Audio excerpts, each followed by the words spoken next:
Alright team, welcome back to another episode of the Everyday Strong podcast. I did tell you I'd be back this week. Today I'm going to talk about something super simple. But honestly, I think it's one of the sneakiest things that derails people without them even noticing. And it's unnecessary calories. It's empty calories. It's calories that creep in, but they do absolutely nothing for your energy, for your performance, for your goals. And I'm not talking about restriction here. I'm not talking about feeling miserable or cutting everything out. It's fucking December, and even if it wasn't December, it's life, right? I'm talking about being aware, about being intentional and making choices that actually serve you and how you want to feel and what you want to achieve. Now, this whole episode comes from a conversation I had with one of my longest standing clients earlier in the week, and it's somebody who has struggled with food for years, and she'll openly admit that.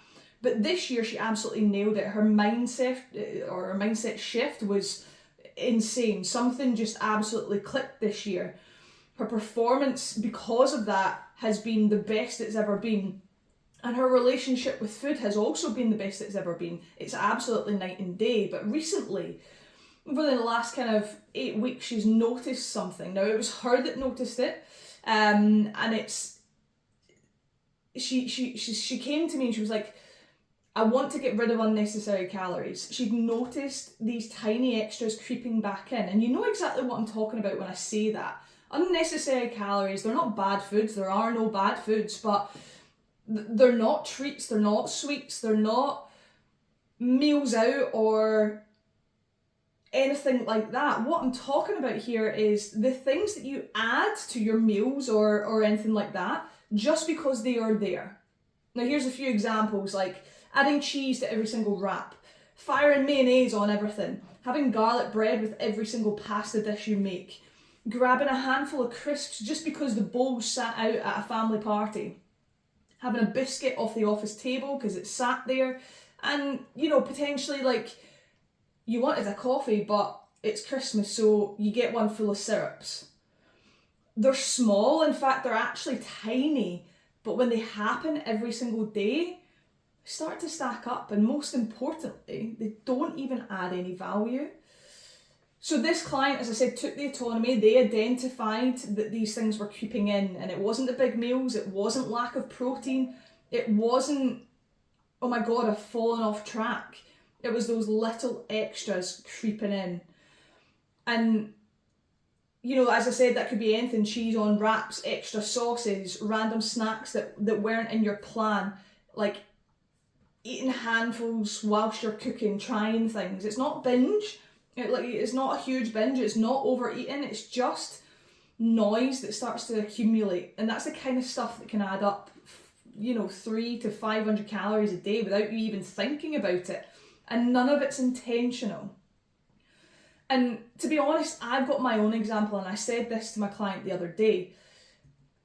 December rolls round and chocolate becomes a food group, let's be honest. Every single year I've got the same routine, right? My breakfast 9 times out of 10 is baked oats, and I'll always have chocolate chips in it. Nothing wild, but in December, if you add on top of that an advent calendar chocolate, a random Heroes, because let's be honest, they are the win, a small festive lunch out, or something like a cake at the weekend because you're out for coffee, or something at the Christmas markets. Literally, December being December, suddenly those chocolate chips, to me, they're unnecessary. They're not off plan. They're just not needed because I'm already getting my chocolate elsewhere. And to be honest, I would rather enjoy those moments than mindlessly firing in like 50, 60 calories worth of chocolate chips into my breakfast, because it's a habit and it's because what I do most of the year round. So for me, the chocolate chips go, but the advent calendar stays. And the fun things in December stay, because that's more mindful to me, that's more intentional, and that's what intentional nutrition looks like. Choosing where your calories go rather than scattering them across the day when they're not required.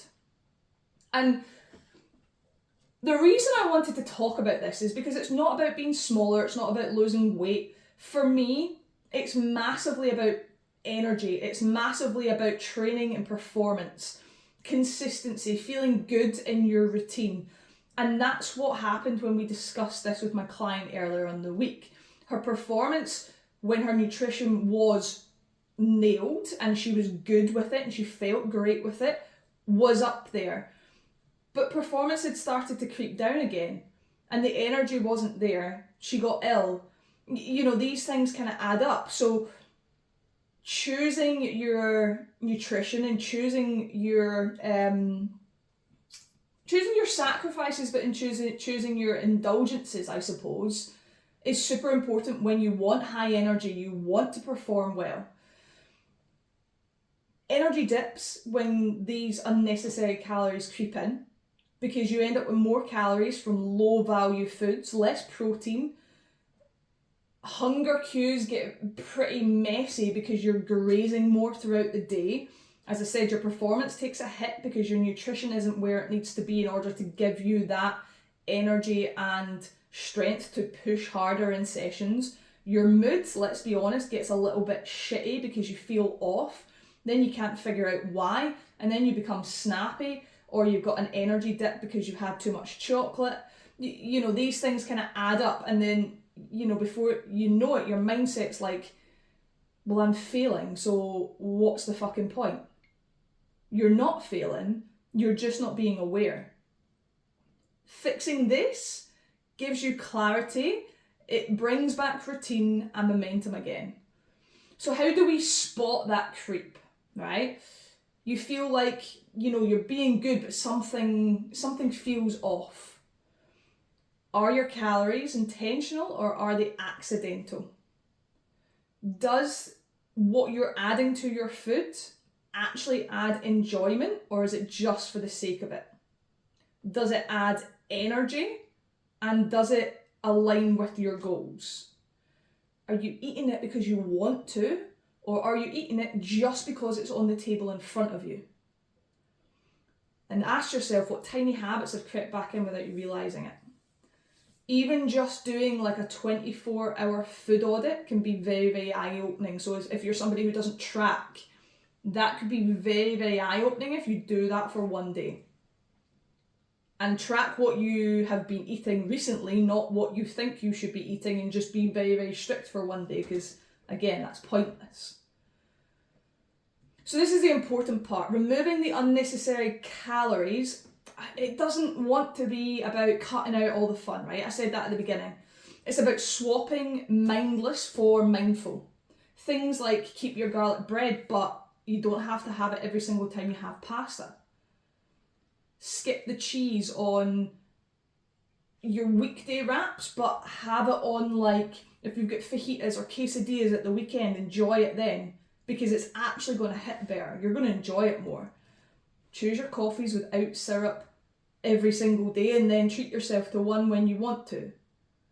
Switch from grazing to only eating what's on your plate intentionally. And then decide where you want to put, like I did, your chocolate. For me, I don't need chocolate chips and Advent chocolate because I'm probably going to have something else chocolate in that day as well, so the chocolate chips went away. I didn't need them. It's not restriction, it's prioritization. It builds energy, and you're choosing consciously rather than just going to your default.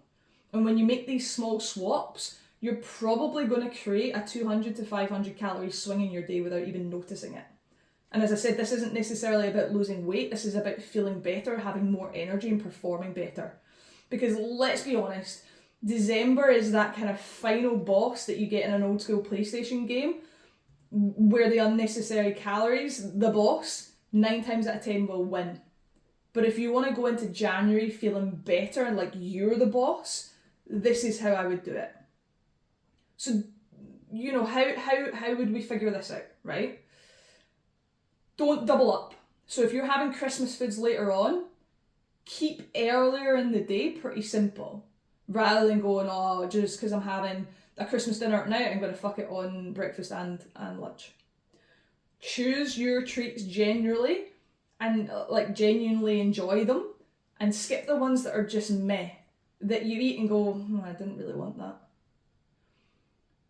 For me, a big kind of non-negotiable is keeping weekday meals balanced unless I'm eating out.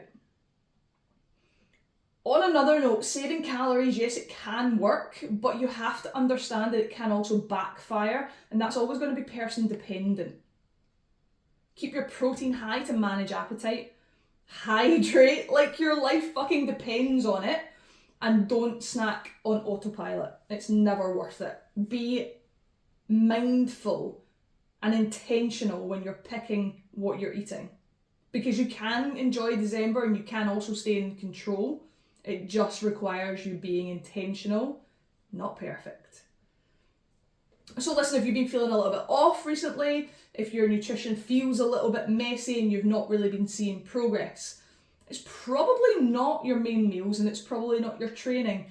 Listen, it might not even be your motivation, but it can simply be that little creep that comes in, the tiny extras, the 50 calories here or there, the unconscious choices. So they're the things that I want you to dial back with intention, not with restriction. And everything begins to start to click again when you do that. All right, team, thank you very much for listening to today's episode. If this one hit home, fire it on your story for me. And if you want to help, or if you need help building a nutritional approach that actually fits your life and your performance, or the performance that you think that you should be achieving, you know exactly where I am.